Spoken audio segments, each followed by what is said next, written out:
Live from the Scripps Studios, this is 10 News.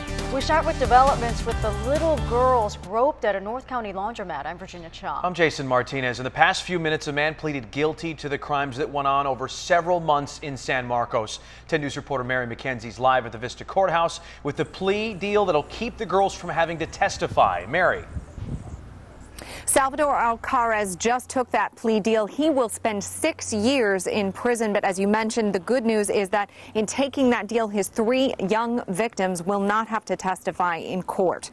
Through an interpreter, Alcaraz pleaded guilty to 2 counts of lewd and lascivious acts on minors under the age of 14. His victims, ages 6 and 8, were ready to testify in court that Alcaraz groped them at different times at the same laundromat last year. His 11-year-old victim was also ready to testify today. She's the one who was able to snap a picture of his license plate with a cell phone, and that's how police caught him. Now, coming up at 11:30, hear from the district attorney who tells us why she is really the hero of the day today. And Alcaraz will have to register as a sex offender. He will be sentenced here in Vista Court coming up June 5th. We're live. Mary McKenzie, 10 News. Thank you, Mary.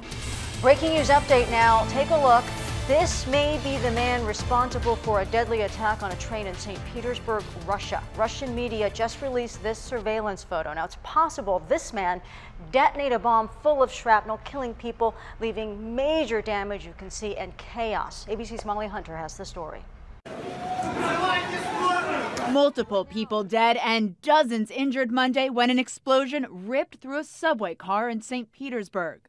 Russia's National Anti-Terrorist Committee says an unidentified explosive device went off on a train traveling between 2 stations. Seconds later, here, smoke fills one of the stations. These pictures posted on social media show the immediate chaos unfolding. People fleeing for safety, emergency crews rushing to the scene, helping the injured, rescuing survivors. Russia's President Vladimir Putin was in the city at the time of the blast. He vowed to work with authorities to determine whether or not the explosion was a terror attack. He offered his condolences to the families of those killed. Russia's main anti-terror group evacuated the targeted stations. And meanwhile, in Moscow, authorities are stepping up safety checks and tightening all security on the subway in the Russian capital. The Russian Anti-Terrorism Committee is saying that another bomb was deactivated at another train station. The entire subway system remains down in St. Petersburg, and the assumption will likely be Islamic extremists, but there's been no claim of responsibility yet. Molly Hunter, ABC News, London.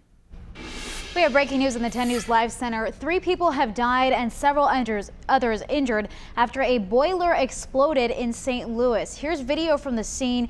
If we can get to that right now, you can see the chaos and also the damage done to that building. That is the roof of the building that's actually caved in. Now, 1 person died in the building where the explosion actually happened, and 2 other people died after a piece of the boiler was tossed in the air. 4 people are injured, 2 are in critical condition right now. This is a developing story, and I will continue to monitor for you and bring you the latest. Jason? Kalina, thank you. A 3-in-1 ballot proposal to expand the convention center and bring more jobs to San Diego, plus repair our roads and reduce homelessness. All in one. 3 of the city's biggest challenges, too. 10 News reporter Mimi Alcala live downtown with a new plan that calls for a special election. Mimi.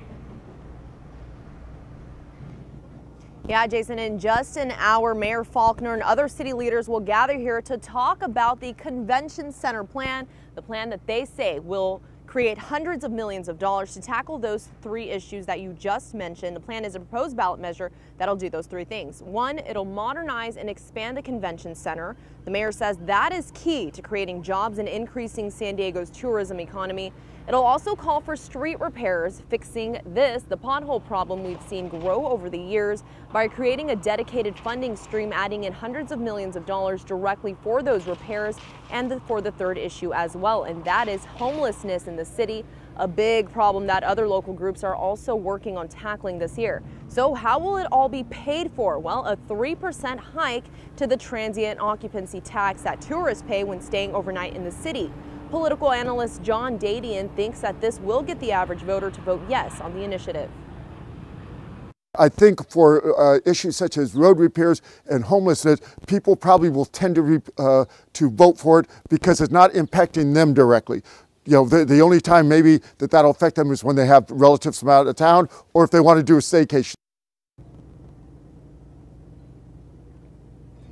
Mayor Faulconer will ask the City Council to call a November special election for San Diegans to vote on this. It'll require a 2/3 voter majority to pass. We will bring you any updates with this story all day long. For now, reporting live in downtown, Mimi Alcala, 10 News. Thank you, Mimi. Now to a breaking news update. Investigators going through a home that was at the center of a lockdown for hours last night. The standoff was with a man wanted for attempted murder in a domestic violence case in Carlsbad. Deputies went to Brightwood Drive last night to serve a warrant. Just after 9:30, neighbors say they heard a loudspeaker, a big boom, and eventually a gunshot. The SWAT teams used my house to access the back of this property. At the end, a woman came out of that home. Investigators found a man dead inside. They say it looks like he died from a self-inflicted gunshot wound. Breaking news update in University City. A homeowner opens fire and at least one intruder. Now his home filled with bullet holes, as you see right there. And now police looking for possible gunshot victims. Sandiego police! You in the house! Come out with your hands up! Now, the homeowner is a man named Kurt Swanson. He tells 10 News he heard some noises coming from downstairs, grabbed his gun, saw a man with a flashlight, and started shooting. Swanson says he fired 3 shots toward the front door where the intruder was running out. He doesn't think anybody was hit, but police are checking hospitals just in case. Police did find some DNA evidence as well, and they're hoping this will help them track down the intruder. And a developing story, a deputy has been killed in a shooting in Texas. At the courthouse, Assistant Chief Deputy Clinton Greenwood was shot at around 5 this morning. He was standing right near an unmarked police SUV when the shooter fired. Greenwood was airlifted to the hospital and died shortly after arrival. He was a 30-year veteran of the police force. Investigators are trying to find the shooter right now. We are tracking the severe storms in the south that killed a woman and her young daughter in Louisiana. A tornado lifted their trailer off the ground and dropped it on its side. There were toys, furniture. You can see all the debris left scattered through the grass. Young mom Francine Gotch and her daughter Neville Alexander had been inside. Francine's boyfriend, who was Neville's dad, is devastated. She was a very loving woman. The love of my life, my daughter. Everything. Meanwhile, lightning likely set this home on fire in Louisiana also. Millions of people in the south still dealing with the severe weather, and they are on high alert. This is a breaking news update. A train derailed in New York, hurting several people. One of the trains was moving slowly when it went off the tracks during rush hour. The injuries are minor. In fact, some of the passengers were treated right at the station.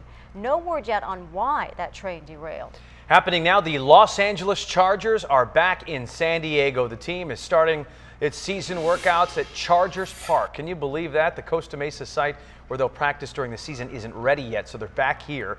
The workout sessions are closed to the public. Interesting, right? And those right here, these running sausages, that means it's the start of baseball season. It's a tradition in Milwaukee. They usually run around the field there.